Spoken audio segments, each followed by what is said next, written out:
Adam West aí. Tem um episódio do Repelente de Tubarão. Eles estão amarrados no helicóptero e o tubarão gruda no pé deles, assim. E aí, cara, o que a gente faz agora? Sorte que eu tenho meu bate repelente de tubarão. Ele só bate repelente.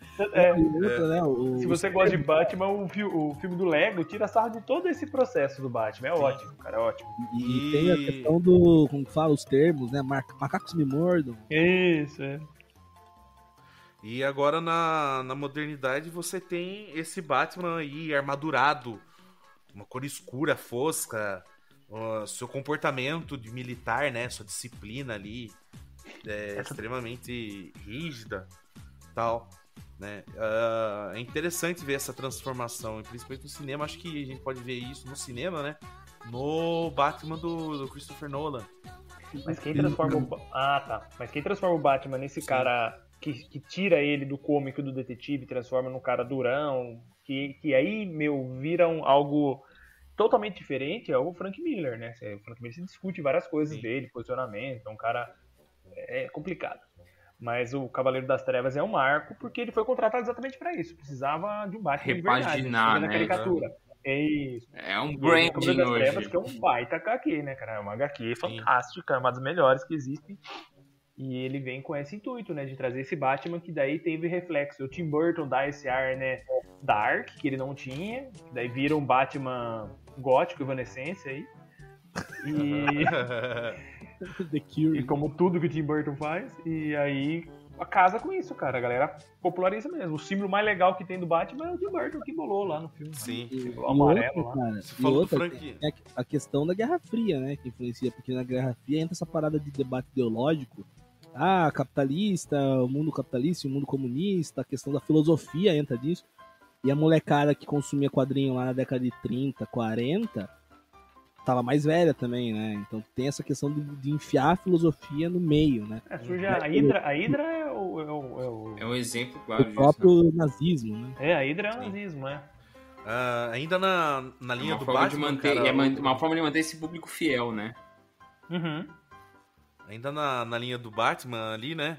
A gente tem outro quadrinho excepcional que muda essa maneira de como os quadrinhos são vistos e mostra a potência desses quadrinhos, inclusive para o estudo da psicologia, da própria psicanálise, que é A Piada Mortal, ali lançado em 1988, escrito pelo próprio Alan Moore. Não tem como não falar desse cara, esse mago das histórias, né?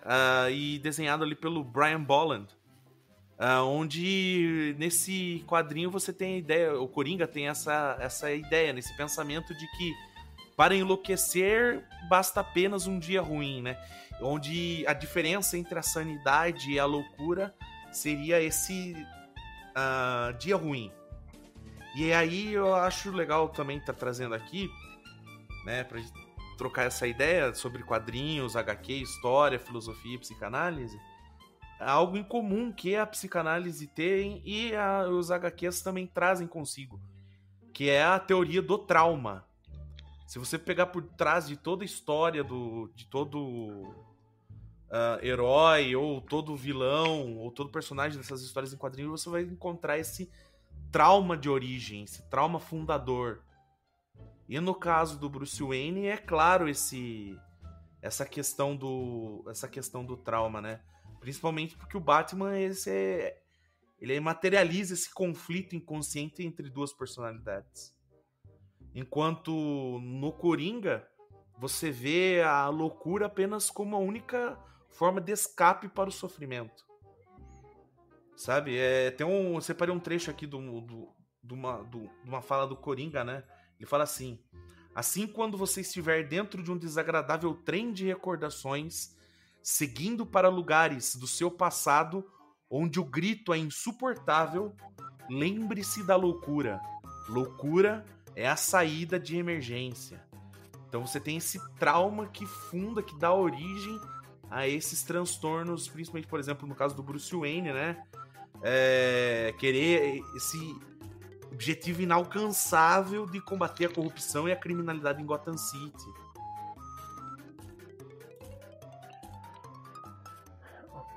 Batman, é legal ver essa mesma temática, se você analisar com um adulto assistindo, assiste com mais zelo, compreende piadas com mais profundidade, o Batman do Lego, cara, assista, quem não teve oportunidade, assiste, vai se divertir, é muito legalzinho, 1h30, é um desenho, mas o Batman filme Lego, ele fala disso, o Coringa fala pra ele, cara, e o Coringa chora de Batman não ver ele como inimigo, o Batman tipo, tem desdém por ele, a história Um precisa do outro, né, cara? Exato, nessa ideia. sobre que isso, é baseado nisso.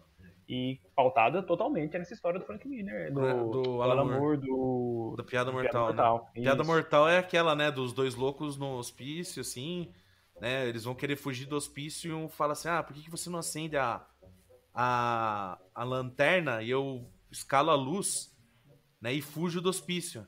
Daí ele fala, eu não, vai que você apaga a lanterna, né? Apaga a luz. É uma questão mais ou menos assim. E aí eu não vou dar spoiler do quadrinho, porque vale a pena tá dando tá lendo. Mas o Batman é um cara totalmente assim neurótico, obsessivo, né? O Bruce Wayne, né? Ele cria essa persona para lidar com essa realidade. Por exemplo, a disciplina que ele impõe a si mesmo o afasta dos seus relacionamentos afetivos. E os que ele tem são frágeis, são efêmeros, ele não consegue se aprofundar tanto, né? Por exemplo, se você for ver os contatos de afetivos que ele tem, é com o Alfred, Vic Vale, né? A Talia al Ghul e a Mulher Gato, a Selina Kyle. Então são contatos ali quase que apenas na superfície, né? Eu acho que é o Batman, onde ele se aprofunda mesmo é com o Coringa. Que é invertido. Mas é o Batman que é o personagem do Batman que tem a inversão do que é a máscara, que é o Bruce Wayne, que é a aparência. O Bruce Wayne é a máscara, né? É isso, eu não sei se é o Batman, mas é o Bruce Wayne a máscara, né? São duas facetas ali, né? De um conflito entre essas duas personalidades. Entre aquilo que é exigido. O Batman em si, né? Quando eu quis dizer o Homem-Morcego é o que é o mais enraizado, né? Que é o que você falou. Esse inconsciente, né? No... Morcego, da caverna, da profundeza. E aquela parada, né? O Batman ser o playboy, irresponsável, né? Ninguém vai achar que é ele que é o Batman, um cara que protege a cidade. Não. Sim. Porque rico combater crime é difícil. Né? Rico monta uma nave. Rico monta nave de piroca e vai pro espaço. O Batman é meio esse cara aí, cara. Porque se olhar, ele foi uma nave lá e vai. Né? Ele tem uma nave lá. E eu trouxe aqui também um outro quadrinho que não é tão famoso, mas é uma daquelas histórias cabreiras, assim, curiosidades que vale a pena estar contando. Em roda de amigos, em podcasts como o nosso, assim. Saca? Que é o quadrinho escrito pelo James O'Barr, chamado O Corvo, que depois teve adaptação pra série, teve adaptação pra filme, enfim, né? É interessante estar falando sobre esse quadrinho porque ele faz uma relação de fato da potência que a arte tem para sublimar a dor e a perda e ajudar a elaborar um luto que resultou numa obra, né? Muitos dizem que essa obra é tida como maldita, tem todo um aspecto sombrio por detrás dela, né? Ela foi relançada aqui no Brasil pela editora Darkside, né? Darkside patrocina nós, né? Uma edição de capa dura, preta e branca, todo no nanquim, carregadíssima, intercalando poemas do Baudelaire, letras do Joy Division e The Cure, né? E sobre o que se trata a história. Certa vez um casal parado na beira da estrada, uma gangue passa por eles, o carro tá quebrado do casal, essa gangue mata violentamente o rapaz, né, o homem, um deles dá um tiro na cabeça do cara e estupram, e depois do estupro eles moem, eles violentam fisicamente, inclusive agredindo fisicamente a moça ali. Então eles estupram e agridem fisicamente a moça e ela acaba morrendo. Nisso, uma entidade, né, que é o Corvo, que na tradição da história, desde a Grécia Antiga, é esse mensageiro entre o mundo dos vivos e dos mortos, né? Aí, Brunão. Grécia? A Grécia Antiga, né? 5 na história. E ele passa e vê essa cena do assassinato brutal desse casal jovem. E ele ressuscita do mundo dos mortos esse rapaz chamado Eric Draven para que ele se vingue dessa gangue e possa ter o seu descanso garantido ali no mundo dos mortos. Então o quadrinho ele é um massacre do começo ao fim dessa gangue das diversas formas mais sangrentas possíveis, onde o autor não poupou o nanquim. Vendeu 750 mil exemplares na época ali, nos anos 80, nos anos 90, né? E acabou se tornando um dos quadrinhos célebres mais ligados ao underground. Por que essa história chama atenção? Porque o que produziu essa história foi a história do próprio autor, de que antes deles ele canalizou todo o sofrimento da perda da namorada.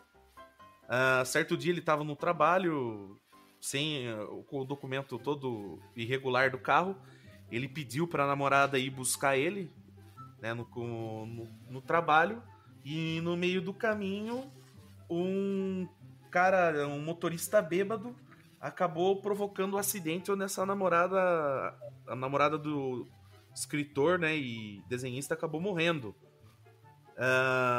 E aí ele canalizou toda essa raiva, toda essa indignação, todo esse luto no quadrinho, e onde ele matava os caras ali, né, no quadrinho, era como se ele estivesse matando o cara que ocasionou o acidente, né, que acabou vitimando na morte da sua namorada. Esse quadrinho ele tem a história dessa morte dessa namorada. Em 1994, foram adaptar o filme com o protagonismo ali de um dos jovens atores ligados a artes marciais, chamado de Brandon Lee, mais conhecido como filho do Bruce Lee. E numa das cenas ali onde o Corvo, né, o Eric Draven, ele tomava tiros, ele é invulnerável, um morto-vivo, as pessoas esqueceram de tirar da arma que ia ser usada na cena a bala, e essa bala acabou perfurando o abdômen dele e ele passou por horas de cirurgia e acabou falecendo. Tá vacilo de estagiário, não, velho? Oi? Falar pra você. Vacilo de estagiário. Não era nem a bala, né, cara? Eram umas fagulhinhas de festim mesmo. O bagulho do festim que... Se não me engano, o ator que deu o tiro ficou, anos, ele se afastou dos cinemas e tal, porque ele ficou mal. Não lembro o nome do cara. Aquela Era Uma Vez em Nova York, o filme novo do Tarantino, eles brincam com essa... Sim, cara. Então, esse quadrinho, O Corvo, tem por detrás dele essas duas mortes aí, tanto da namorada do James O'Barr e também do Brandon Lee.